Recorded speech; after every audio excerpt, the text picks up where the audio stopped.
bienvenue sur le channel Antoine MK1. Fait que vous venez de me voir sortir la banquette du Jetta. J'ai reçu mon tissu Recaro authentique pour matcher la banquette avec les bancs. Fait que le tissu authentique, ça vient d'Australie, là, fait que ça vient quand même assez loin. C'est là que je l'ai trouvé. Puis c'est assez dispendieux, là, c'est vraiment pas donné. Mais bon, c'est ce que je voulais.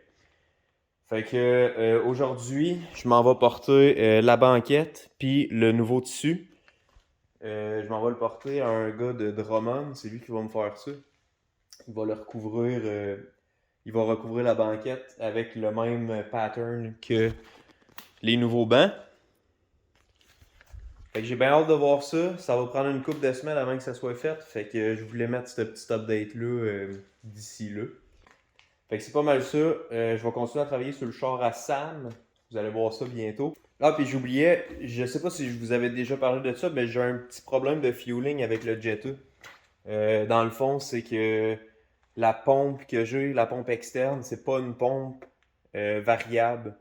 Puis pour les 3.6, vu que c'est injection directe, il y a un module variable pour la pompe, ce qui fait varier la vitesse de la pompe. Puis c'est pas toutes les pompes qui peuvent prendre ça. Les internes de la pompe sont complètement différents entre une pompe variable et une non variable. Fait en gros, pour runner un 3.6 FSI, comme du monde, ça prend une pompe variable, comme ce qu'il y avait d'origine d'un Passat, puis tous les chars FSI là, de Vaux, dans le fond. MK1 d'origine, c'est une pompe externe. Fait que tu peux pas juste fitter une pompe interne, là, ça fit pas. À moins que tu achètes ça.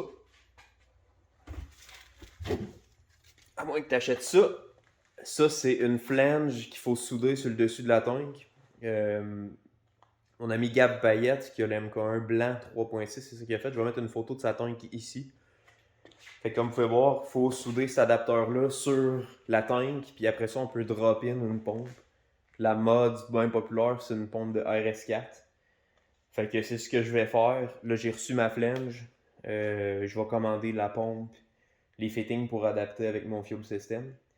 Puis ça va être une vidéo là, qui va s'en venir. Fait que ça va régler le problème du fuel à 100%. Dans le fond, ça fonctionnait tel quel. C'est juste que la pompe est en train de se débâtir peu à peu. Là. Fait que c'est une question de temps avant que j'aille une catastrophic failure, là, puis que la pompe elle arrête de marcher complètement. Fait que je le fais plus en préventif que d'autres choses. Fait que ça aussi, ça s'en vient. Puis l'intérieur de valise aussi, j'en ai parlé pas mal. Fait que je vais regarder ça short and sweet, puis je vais arrêter ça ici. Fait que merci d'avoir regardé, puis on se voit au prochain vidéo.